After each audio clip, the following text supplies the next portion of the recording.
You're listening to TurkishSoccer.com's podcast. My name is Ahmet Bob Turgut. Welcome. Next 15 minutes, we have a lot to share with you as far as Turkish National Team, last-minute transfer news, and also we'll recap the Week 3 in the Turkish Super League, and we'll talk about mostly today about the Turkish National Teams, and I will go into details the last-minute transfer from MLS to Fenerbahce, Diego Rossi.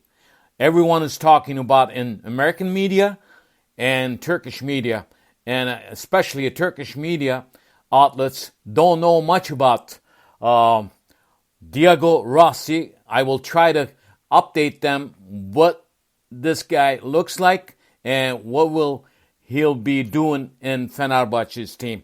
But first, Turkish National Team. It was a disaster today. They start the match very good, powerful, quick goal by Cengiz Ünder, then Yusuf Yazıcı.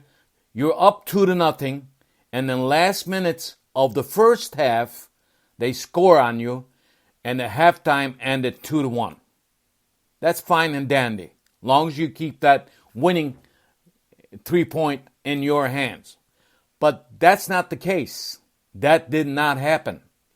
In the very last seconds of the match, extended time, Montenegro scored a goal and tied the match 2-2. Now, while Netherlands and Norway tied, this was a must-win for Turkey. They should have won this match. I think Turkish National Team with coach Senol Gunes choked on the score.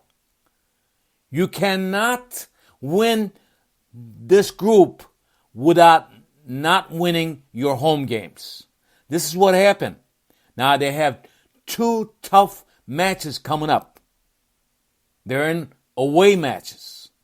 As you probably, if you follow me on Twitter, on Facebook, Turkish Football website, I've been saying these, especially this match today, played here in Istanbul, they should have won this match. You could blame to coach, you could blame to the players, you could blame to Kenan Karaman, you could blame to Burak Yilmaz, but somebody has to take this blame. And when you criticize any coaches in Turkey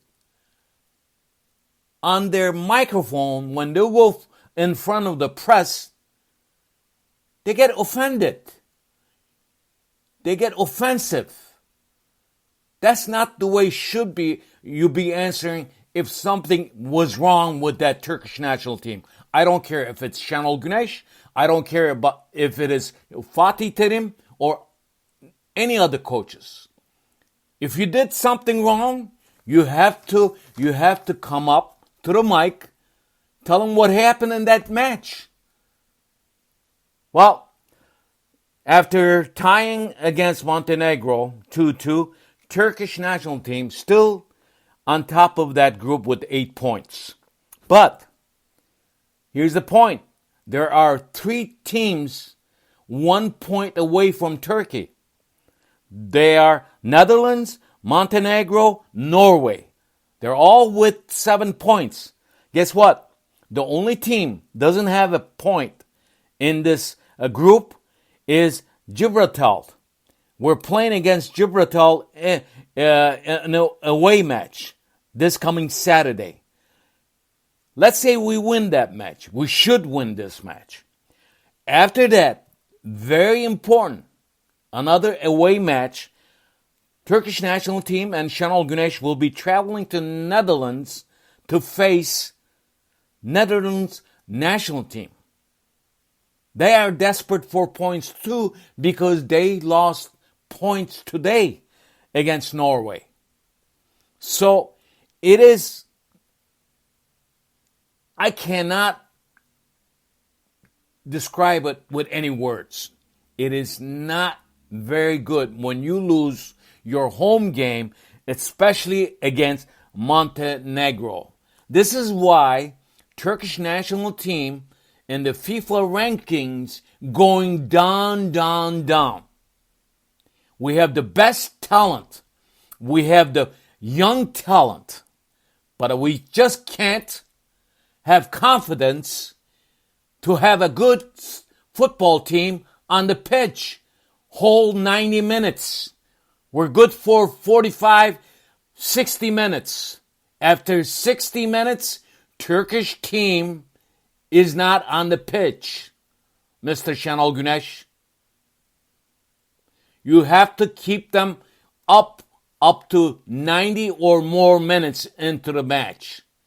After 60 minutes, we did not see Turkish national team today on the pitch. They didn't finish like they started. They started very good, but we did not see any action between 60th minute and 90th minute. Huge mistakes by defense. Huge mistakes by defenders. If you don't know how to make a wall on a free kick, there's something wrong with that team. I'm telling you. This is how I see it. And anytime coach makes mistake, player makes mistake, we have right to bring them up to you, sir. This is it. You have to answer those questions. Well, best of luck to Turkish national team coming up. 2 matches. They have to win because when October and November comes, that's when really things going to get tough. Because in October, you have 8th of October, Turkish national team will play against Norway. And October 11th, they will face Latvia. You guys remember when Senol Gunes was coach back in 2000, I believe, 4? Latvia did the same thing what Montenegro did to us here today in Istanbul. They tied with Turkey, and then Turkey couldn't go to World Cup. You guys remember that? 2004. Guess who was the coach at that time? Senol Gunes. Just want to give you that information, since if you don't remember. So I wish for them to get together and then make this perfect. I don't see any problem against Gibraltar team, but Netherlands and October, November games are very important for Senol Gunes and Turkish national team. I know we have a young team. I know they should run on the 90 minute. They cannot stop after 60 minute. This is what we saw against Montenegro today. After 60 minute, they played only 60 minutes. 60 minutes soccer. Where's another 30 minutes? You got to play 90 minutes this fall. You got to be on top of the things. You have to have confidence. This demolished Turkish national team players and coaches' confidence, if you ask me. This was no-no. They should have won this match. This is it for Turkish national team. I wish them a lot of luck this coming up Saturday and Tuesday, especially on Tuesday when they face Netherlands in Netherlands. So this, as far as getting back to, I told you in the beginning of the program. By the way, you're listening to TurkishSoccer.com's podcast. This is Turkish Football Podcast weekly. It's happening wherever you listen to your podcast. My name is Ahmet Bob Turgut. As you probably heard in the worldwide news, there's a lot of last-minute transfers going on. I think this past couple days, biggest thing came out of MLS in the United States. Diego Rossi, the Uruguay player that plays for LAFC team. As you know, LAFC is in MLS, since I think they started their first season was back in 3 years ago. That's when they paid Diego Rossi $2.7 million from Uruguay. They transferred them because at the time Diego Rossi was upcoming, bright, designated young player. That's why they paid him so much money for that young kid. He was 20 years old. After he came to LAFC, Los Angeles Football Club team, he did some wonders. He scored a lot of goals. He earned the Golden Boot. He's very good with his left and right foot. He could do some shots, could damage. He could play striker. He could play left wing, right wing. He's fast. He's small. He's not a big striker that you like to see on top of the 18th yard line. But this kid is quick. The only problem I see with this kid, Diego Rossi, he is selfish. He could be selfish sometimes on the pitch. So we'll see what happens.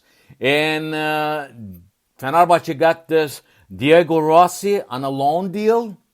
And I haven't heard anything about buy option plans. None of the neither Fenerbahce or Los Angeles FC said anything about that. We'll we'll find out what will happen after this season. But he's on loan to Fenerbahce. He made a lot of news in the world soccer media all over in United States and all over in Uruguay and other parts of the world. The other couple things, Falcao, Galatasaray paid a lot of money. Guess what happened?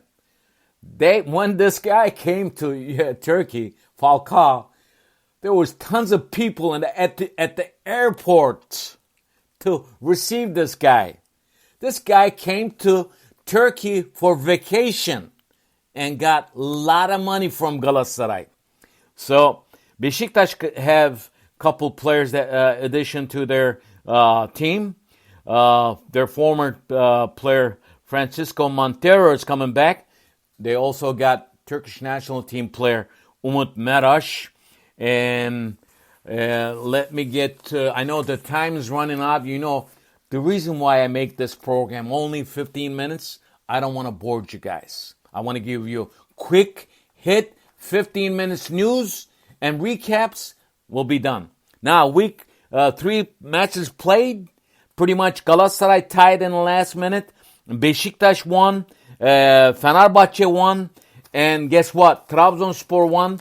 At the end of the week 3, Trabzonspor sits on top of the Turkish Super League with 9 points. Second place, Fenerbahce with 9 points. And third place, Beşiktaş with 7 points. Fourth place and fifth place, Galatasaray and Konyaspor has 7 points too. So in the last bottom of the league, the team hasn't won. There are 2 teams that hasn't won a point yet, hasn't earned any point yet. Giresunspor, newly promoted team, and a couple years ago, the champions of Turkish Super League one time, Başakşehir. Guess what? After 3 matches, they're in the 19th place and 0 points. And 18th place, Rizespor has 1 point, along with 17th place Gaziantep, 16th place Sivas. Sivas is doing really bad. They all have 1 point. And guess what? Adana Demirspor, the flash team who has a lot of good transfers, like Mario Balotelli. He's gone. He might be gone. And we'll see what happens. And they have only 2 points. You know, there's been 5 coaches been sacked in Turkish Super League in this past 3 weekends. That's a disaster. Time is up. You have been listening to TurkishSoccer.com's Turkish Football Weekly Show. My name is Ahmet Bob Turgut. See you next time. Bye-bye.